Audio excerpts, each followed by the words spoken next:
Hello, I'm Dan Coatsworth, an investment analyst at AJ Bell. I'm here today to talk to you about the main UK stock market indices. Now, you may have heard loads of people talk about the FTSE 100, the FTSE 250 and the FTSE 350. Now, don't worry if you don't know what they are. This video will tell you everything that you need to know. Now, these indices are baskets of stocks.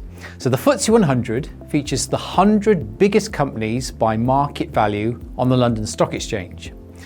The FTSE 250 is the next 250 biggest companies by market value, and the FTSE 350 is simply the FTSE 100 and the FTSE 250 grouped together.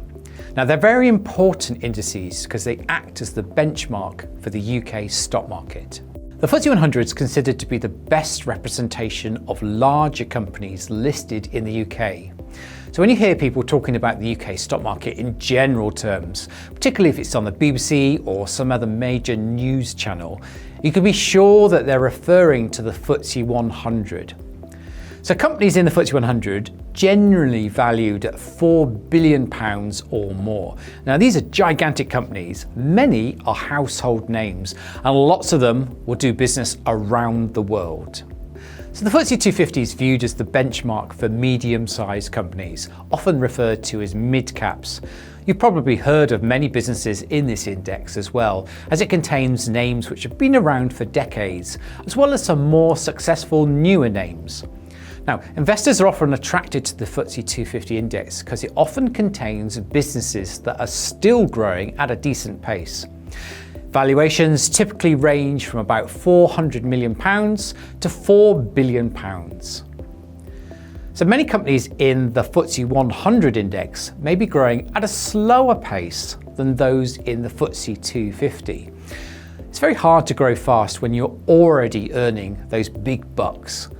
Many investors aren't put off from investing in FTSE 100 stocks despite this situation. They like the idea of backing big businesses and potentially collecting decent dividends.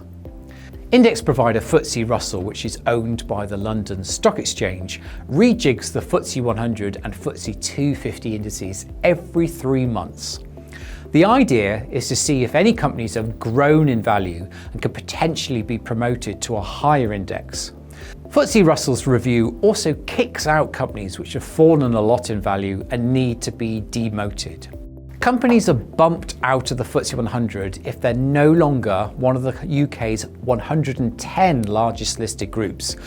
Alternatively, names from the FTSE 250 are promoted into the FTSE 100 if they score within the top 90 by value when the market closes on a certain day every quarter. Anyone demoted from the FTSE 250 would fall into the FTSE Small Cap Index, and below that level you'll find the FTSE Fledgling Index. AIM stocks don't qualify for inclusion in the FTSE 100, 250, small cap or fledgling indices, even if they're big enough.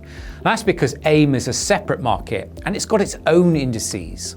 If you want to track the performance of the FTSE 100 or FTSE 250, you could potentially look at tracker funds or exchange-traded funds which mirror the ups and downs from those indices. Thanks for watching.